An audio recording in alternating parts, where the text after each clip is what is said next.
Our movie begins in the jungle where a male tiger emerges from the forest and lets out a loud roar.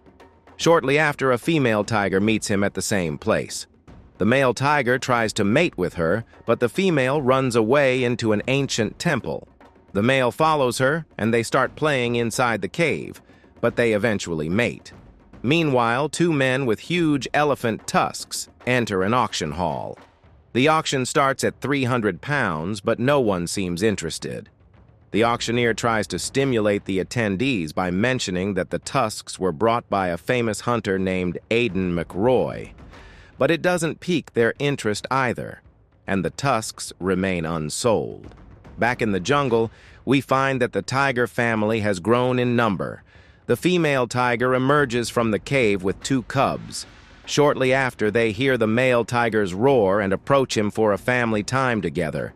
The cubs play with their parents. One plays with its father, while the other with its mother, biting her tail. Later, the cubs cross a small pond under their parents' watchful eyes and find something that looks like a rock and use it as a ball to play. The ball rolls down, and one of the cubs follows it. A small wild raccoon approaches the ball, but the cub scares it away. The wild raccoon retreats to its nest in a tree, but a larger raccoon emerges to chase the cub and starts making noises, scaring the cub into climbing the tree. The other cub arrives, but the raccoon tries to scare it away too. However, this brave cub does not get frightened easily, so the raccoon retreats back to its nest.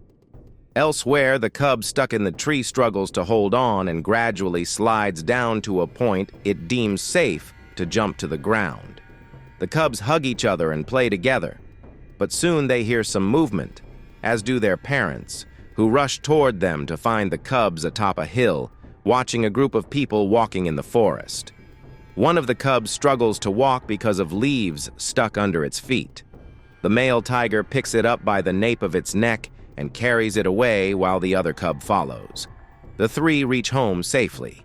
Later, the cubs are nursing on their mother's milk, while the male tiger stands on top of their home, watching the area. At night, one of the cubs sneaks a look at the humans and notices they have lit some fires.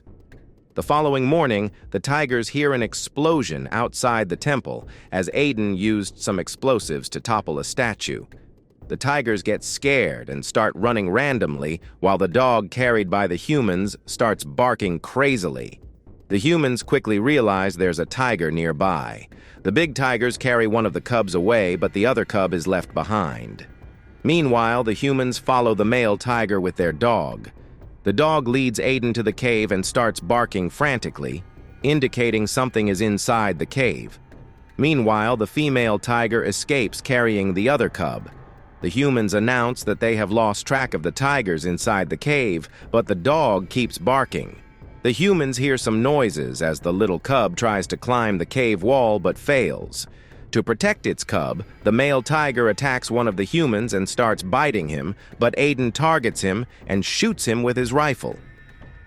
In these critical moments, the little cub witnesses the scene and sneaks under its father's body. Aidan discovers the other cub hiding under its father's body and takes it with him, asking one of his men to hand him the little cub, warning him not to get bitten by the tiger. He tries to give the cub water, but the angry cub refuses despite Aidan's insistence, as the cub doesn't know how to drink from a bottle. So Aidan gives the cub his finger, and the cub starts sucking on it.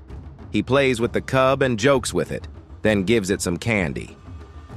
On the road again, Aidan manages to give the cub some water this time. The humans return to their village where Aidan meets the chief. A woman translates the chief's words, saying the chief thanks him for killing the tiger as tigers kill their people and animals. Aidan says he was pleased to help them. He informs them that he will allow them to take the tiger. The chief thanks him, thinking Aidan will give him the cub, but Aidan clarifies that he will allow them to take the dead tiger. The chief responds that the dead tiger is also welcome, though he hints that he would have kept the cub anyway. Aidan tells him that something was misunderstood, but there is a commotion outside that Aidan must check. At this moment, an officer arrives and says that smuggling sacred items is illegal and that these items are protected by law. He arrests Aiden and takes him away. While being led in handcuffs, Aiden looks at the little cub, knowing he must leave it behind. The officer then approaches the chief, thanks him for reporting the stolen items, and gives him some money. That night, the little cub tries to break free and show aggression to no avail. Meanwhile, the female tiger and the other cub return near the cave, but no one is there. The female tiger hears the imprisoned cub's cries and roars loudly as she approaches the village. The chief knows there's a tiger nearby, and the villagers gather, running towards the female tiger, trying to burn her with torches and shooting at her. Now, the female tiger and the cub have only one option: to flee. Meanwhile, in the village, the captive cub finally breaks its chains, but gets captured again and put in a wooden crate. The next morning, the captive cub is sold for money. The new owner places it in a wooden crate and transports it by jeep. The female tiger, having watched her cub, runs after it and manages to jump onto the vehicle. The driver maneuvers, but the female tiger tries to hold on to the car. Nothing is stronger than a mother's bond with her child. But eventually, the female tiger falls off the jeep, and the other cub arrives shortly after, while the jeep drives away further and further. The new owner takes the cub to the market, where it is sold to a man named Zerby, who wants to use it for the circus. He takes it out of the wooden crate, but the animal is difficult to tame. Zerbino introduces the cub to some people working with him and names it Kumar. Another man named Salahuddin approaches but gets bitten by the angry cub, which angers Salahuddin, who starts beating it before putting it in a cage. In the cage next to the cub, there is another tiger. Kumar tries to communicate with it, but the other tiger moves away from him. Kumar realizes that his time in this cage will be long and lonely. Meanwhile, Aiden receives a visit in prison from the commander Eugene, who says it is unreasonable to keep Aiden imprisoned and releases him as he seems to be a hunting enthusiast. Eugene advises Aiden to be more careful in the future. Aiden then asks if he is free to leave, and Eugene replies yes, but the officer who arrested Aiden says he can't leave the country until they finish his paperwork. In the forest, the other cub is about to get caught in a trap. As he moves, he notices some noises coming from the humans. Though the cub can escape, his mother falls into the trap. She tries to jump out, but to no avail. The cub tries to help her, but falls with her, and Aiden and his men witness this from above. Later, Eugene asks Aiden to help prepare a hunting event for a high-ranking guest who enjoys hunting. Upon the guest's arrival, after meeting Eugene's wife and guests, the villagers leave the female tiger and the cub, allowing Eugene and his friends to hunt. They rode elephants instead of walking, and set out in search of the tigers hiding in a pit. As people approached, the female tiger attempted to attack them, but they shot and killed her. Following this, Eugene treats his guest as if he were the best sniper in the world, taking a picture with the female tiger, but the strong camera flash awakens her. She escapes, and Eugene and his wife Matilda bid their guests farewell. However, Matilda's dog starts barking, prompting her to investigate and find the little cub, taking him to her house for her son to play with in his room. Later that night, Matilda reads a fairy tale to her child, who sleeps beside the little cub they named Sunda. Meanwhile, in the circus, Zerbino tries to feed Kumar, but the cub is not in the mood to eat. Salahuddin suggests selling the cub because it will not be useful for them. While the other tiger eats in its cage, its tail is visible to Kumar, who tries to catch it playfully. The tiger plays with him. Meanwhile, Aiden dines with Eugene, who asks him for another favor, getting a tiger skin. One of the servants opens the door, and Matilda's dog escapes inside to attack Sunda, causing chaos during the dinner. Aiden visits the circus and finds Kumar, remembering and feeling bad that Kumar has become a circus animal. He offers some sweets to the cub, then asks Zerbino and Salahuddin if they have a tiger skin for sale. Salahuddin tells him that he can have it after killing the old tiger. With the old tiger gone, Kumar is now used for circus performances. Eugene's guest reappears to take a picture with the tiger skin they obtained. Once again, Matilda's dog chases Sunda around the house, causing more chaos. The dog attacks Sunda, but the cub tears the dog apart, staining Matilda's clothes with the dog's blood. Matilda gets angry and wants to take the little cub away.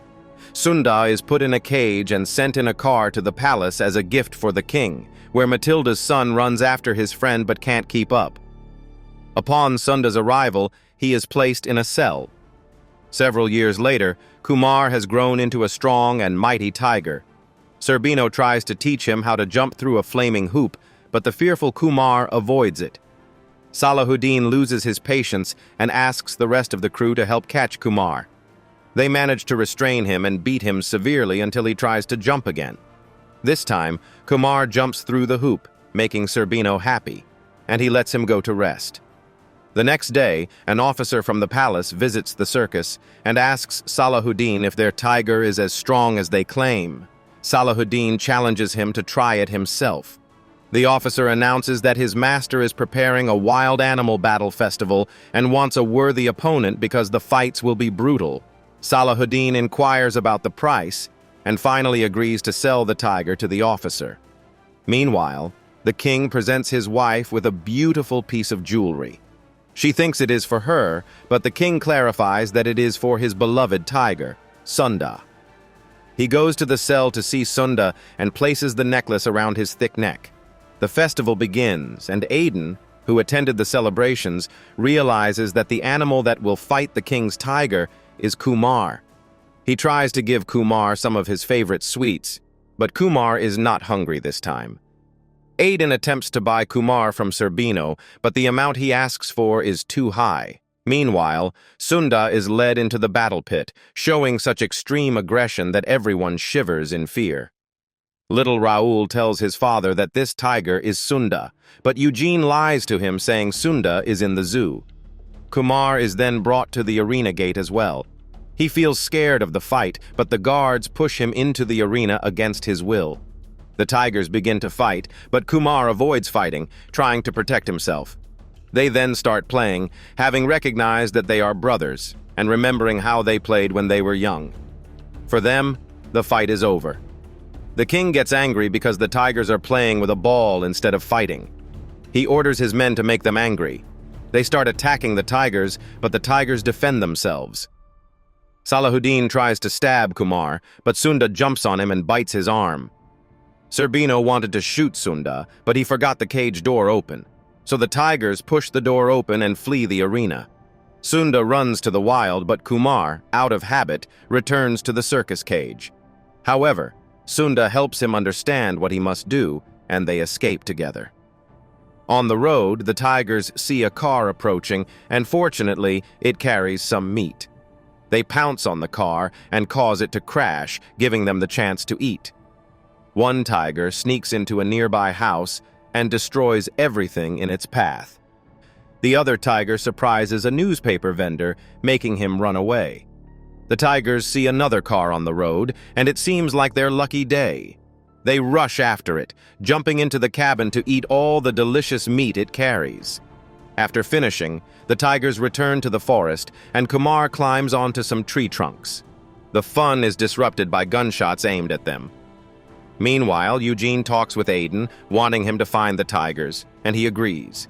Then we see Aiden with little Raoul, who asks him what people want from the tigers. Aiden answers that he has no idea. The boy then asks to go with him to find the tigers, but Aiden can't take that responsibility. The next morning, the villagers start burning the forest to trap the tigers, but Kumar, trained to jump through fire, is not afraid. He has done it many times in the circus when jumping through flaming hoops. On the other hand, Sunda can't perform that trick. After Kumar jumps through the fire the first time, he returns to help his brother, showing him that jumping over the fire isn't as hard as he thinks. Sunda agrees, and the tigers jump together and escape. The next day, Eugene informs Aiden that his son has run away. Aiden sets out into the forest to find him. When he does, he sees Raoul with Sunda. The tiger approaches the boy, who tries to calm him, and the tiger recognizes him and doesn't attack. At the same time, Aiden aims his rifle at the tiger, ready to shoot if there's danger to the boy. However, he notices Kumar approaching from the side, causing him to lower his rifle. Kumar approaches Aiden and also recognizes him. Raul removes Sunda,